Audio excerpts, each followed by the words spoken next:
Hello everyone, today we are going to discuss Chapter 3 Indian Constitution from Civics. We have already discussed Chapter 1 from History and Chapter 2 from Geography. Today we are talking about Indian Constitution. What is Constitution? Students, जैसे कि हम अपनी daily life में देखते हैं कि हमारे साथ कुछ ना कुछ रूल्स होते हैं हमारे सामने जिन्हें हमें फॉलो करना होता है, जिसमें कि कुछ रूल हमारी फैमिली हमारे लिए बनाती है और कुछ रूल्स हमारी सोसाइटी हमारे लिए बनाती है. इसी तरीके से constitution is also a set of rules. Constitution में कुछ ऐसे नियम हैं जो हमारे कंट्री के एडमिनिस्ट्रेशन को स्मूथली चलाए रखने के लिए बनाए गए हैं. सो हम आज का चैप्टर अपना स्टार्ट करते हैं. So let's start. Hali, Priyanshi and Sachin are watching the final match of World Cup of 2011 on TV with their parents. An exciting match is going on between India and Sri Lanka. Who will win the World Cup, India or Sri Lanka? Sri Lanka had put up an challenge target for India to achieve, but with the fearless batting of the Indian captain Mahendra Singh Dhoni, India won the World Cup. Everyone was rejoicing in victory. Hali said to her mother while watching TV, "Mummy, the previous match between England and India resulted in a tie." "What does that mean?" Neeta Ben said. "Hali, for a popular game like cricket, the ICC has systematically formed rules. A tie in a match means that both the teams have an equal score. Even the games like football, hockey, kabaddi, etc. have their own set of rules.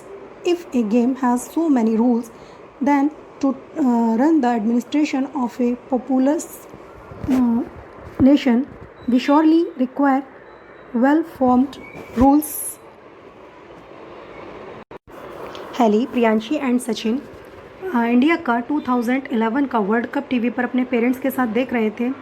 India और श्रीलंका के बीच एक बहुत ही exciting match चल रहा था. इस समय सभी इस मैच को देखने में बहुत इंटरेस्ट ले रहे थे. बस सबके मन में एक ही क्वेश्चन था कि इन दोनों में से वर्ल्ड कप कौन जीतने वाला है. Who will be the winner, India और श्रीलंका.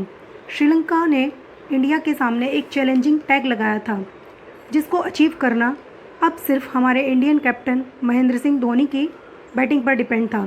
महेंद्र सिंह धोनी ने एक बहुत ही फेयरलेस बैटिंग की जिसकी वजह से इंडिया ने वर्ल्ड कप जीत लिया.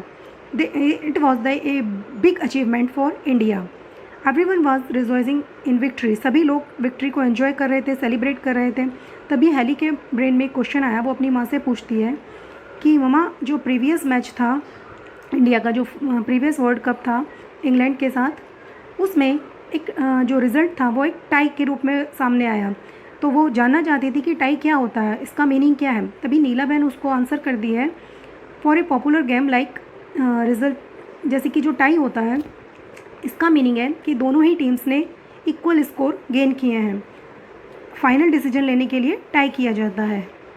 अब वो अपनी माँ को, उसकी माँ उसको एक्सप्लेन करती हैं कि सभी गेम्स के लिए कुछ सिस्टमेटिक रूल्स बनाए गए हैं. इवन क्रिकेट के लिए आईसीसी ने भी कुछ सिस्टमेटिक रूल बनाए हैं. ये रूल्स बनाने का मेन मोटिव है कि गेम्स को खेलने में कोई प्रॉब्लम ना आए, उनका रिजल्ट भी फेयर रहे. और अगर किसी गेम को मीन्स जैसे कि बहुत सारे हमारे यहाँ गेम्स हैं, फुटबॉल है, हॉकी है, कबड्डी है, सभी के सेपरेट रूल्स हैं. अब वो जो नीता बहन है वो अपनी बेटी को एक्सप्लेन करती हैं कि जब सिर्फ गेम्स के लिए कुछ सेपरेट रूल्स बनाए गए हैं तो फिर इंडिया का जो पॉपुलस एडमिनिस्ट्रेशन है उसको स्मूथली चलाने के लिए भी रूल्स की रिक्वायरमेंट है. तभी हम लोग, हमारा जो प्रशासन है वो अपना वर्क स्मूथली कर पाएगा. Now we will talk about Indian preamble. Constitution की हमारी प्रीएम्बल को हमारी, जैसे कि हम जानते हैं, हमारी जो कॉन्स्टिट्यूशन की स्टार्टिंग है, जैसे कि हमारी बुक्स में इंडेक्स होती है, उसी तरीके से हमारे इंडियन कॉन्स्टिट्यूशन की स्टार्टिंग प्रीएम्बल के साथ हुई है. Now we will read our preamble. Now we the people of India, having solemnly resolved to constitute India into a sovereign, socialist, secular, democratic republic, and to secure to all its citizens justice, social, economic and political liberty of thought, expression, belief, faith and worship, equality of status, of opportunity, and to promote among them all the fraternity, assuring the dignity of the individual and the unity and integrity of the nation. In our Constituent Assembly, this 26th day of November 1949, do hereby adopt, enact, and give to ourselves this Constitution.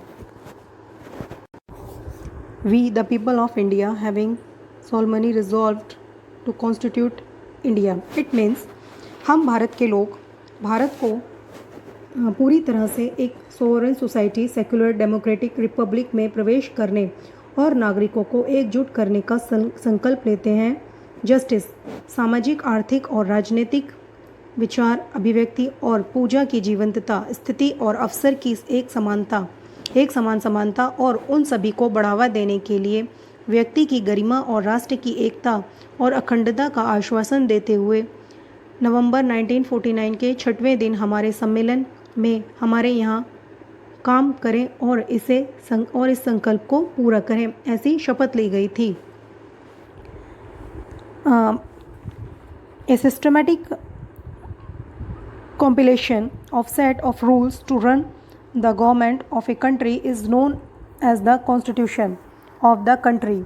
Constitution can be in written or unwritten form.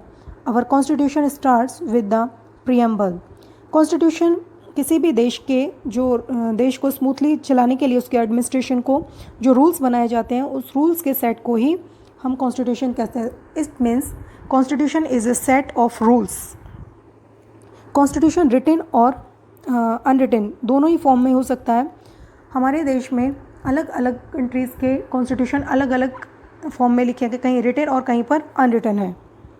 Our constitution, हमारा जो constitution, Indian constitution, वो preamble के साथ start होता है। Preamble को हमारे constitution की सोल के रूप में भी माना गया है। How was the constitution of India formed? किस तरीके से बना Indian constitution? The constitution of India is the statement of national goals and aims such as democracy, socialism, secularism, national unity, etc. The Constituent Assembly was established. It started working from 9th December 1946. The Constituent Assembly was formed of prominent and distinguished scholars and leaders.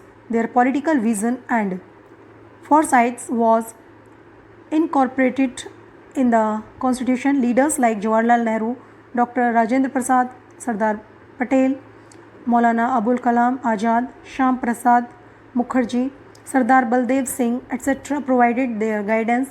Frank Anthony represented the Anglo-Indian community and H.P. Modi represented the Parsi community. The committee had various constitutions scholars like Aladi Krishnam Swami Iyer, Dr. Bhimrao Ambedkar, K.M. Munshi, etc. भारतीय संविधान राष्ट्रीय goals और लोकतंत्र, समाजवाद, धर्मनिरपेक्षता, राष्ट्रीय एकता और अखंडता का कथन है। प्रमुख और प्रतिष्ठित विद्वानों ने नेताओं का गठन किया गया और भारत के अंदर एक जो थी कॉन्स्टिट्यूएंट असेंबली उसका गठन किया गया। इसने 9 दिसंबर 1946 को वर्क करना स्टार्ट किया। इस असेंबली में कुछ प्रमुख जो नेता थे, लीडर्स थे, वो थे जवाहरलाल नेहरू, डॉक्टर भीमराव राजेंद्र प्रसाद, सरदार पटेल, मौलाना अबुल कलाम आज़ाद, श्याम प्रसाद मुखर्जी, सरदार बलदेव सिंह, एट्सेट्रा, जिन्होंने हमारे संविधान में इनको शामिल किया गया और इन्होंने अपने राजनीतिक अनुभव व दूरदर्शिता को संविधान में बनाने में यूज़ किया। इसके अलावा फ्रैंक एंथोनी ने जो एंग्लो इंडियन कम्युनिटी को रिप्रेजेंट किया और H.P. मोदी ने पारसी कम्युनिटी को रिप्रेजेंट किया। Committee had various constitution scholars like, अब कमेटी के पास बहुत सारे स्कॉलर्स भी थे जैसे कि अलदी कृष्णस्वामी अय्यर और डॉक्टर भीमराव अंबेडकर, K.M. मुंशी, जो कमेटी के प्रमुख मेंबर्स थे। There were female members like Sarojini Naidu and Vijay Lakshmi Pandit. Dr. Rajendra Prasad was elected as a president of the Constituent Assembly.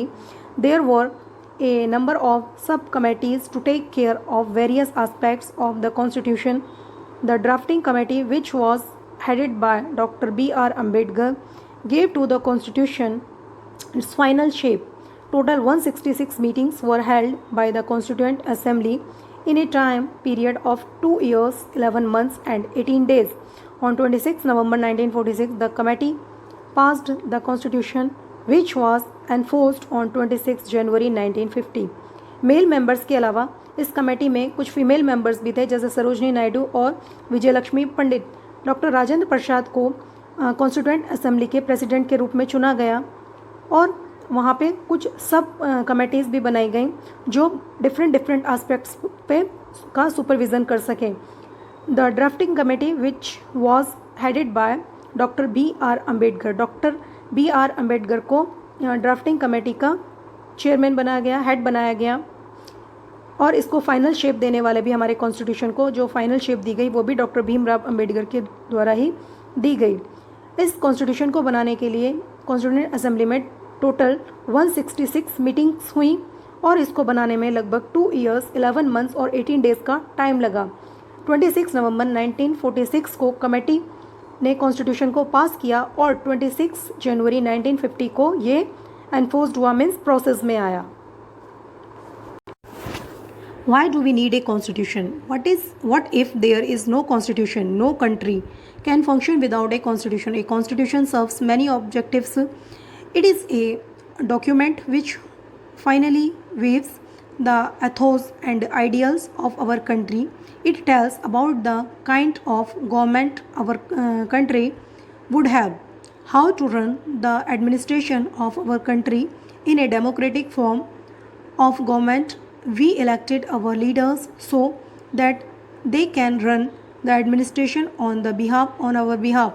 However, there are provisions in the constitutions to check the misuse of powers by the leaders. अब question ये आता है कि अगर हमारे पास कोई constitution ना हो तो उससे क्या प्रॉब्लम होगी, या फिर कॉन्स्टिट्यूशन का हमारे देश के लिए क्या इम्पोर्टेंस है।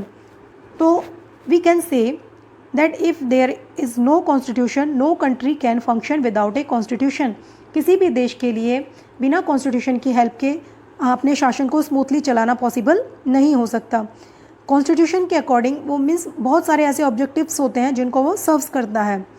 ये एक ऐसा डॉक्यूमेंट्स है जिसके अंदर हमारे देश के सभी आइडियल्स, उसके जो एथिक्स हैं, रूल्स हैं, वो सभी कुछ रिटन फॉर्म में दिए गए हैं।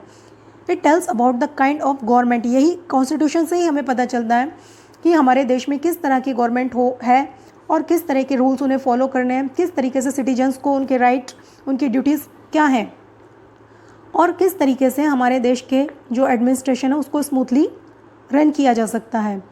एक जो डेमोक्रेटिक गवर्नमेंट होती है, डेमोक्रेटिक फॉर्म ऑफ गवर्नमेंट, उसमें हम अपने जो लीडर्स हैं उनको हम इलेक्ट करते हैं और हमारे बिहाफ पर वही हमारे जो देश का शासन है उसको चलाते हैं। इसी तरीके से जो हमारा कॉन्स्टिट्यूशन है उसके अकॉर्डिंग कोई भी अपनी पावर का मिसयूज़ नहीं कर सकता। सबके ऊपर मीन्स एक तरीके से कहते हैं ना कोई रोक लगा देना, मीन्स अगर हमें जैसे कि इंडियन सिटीजन है उनको कुछ ड्यूटीज़ दी गई हैं तो साथ में राइट्स भी दिए हैं और राइट्स हैं तो ड्यूटीज़ भी हैं। तो इस तरीके से हम कह सकते हैं कि इंडियन कॉन्स्टिट्यूशन ने हमें एक तरफ जैसे कि हमारे बिहाफ पर हमें स्वतंत्रता दी है कि हम अपने लीडर्स को चुन सकते हैं और वो हमारे बिहाफ पर हमारा शासन करते हैं हमारे ऊपर, but we are free to choose our leaders. हमारे पास ये भी फ्रीडम है कि हम अपने देश के लिए सही नेताओं का चुनाव करें और अपने देश की रक्षा करें। सो स्टूडेंट्स, आज का ये टॉपिक हम यहीं पर स्टॉप करते हैं। नेक्स्ट वीडियो में इसी टॉपिक को कंटिन्यू करेंगे। तब तक के लिए goodbye, have a nice day.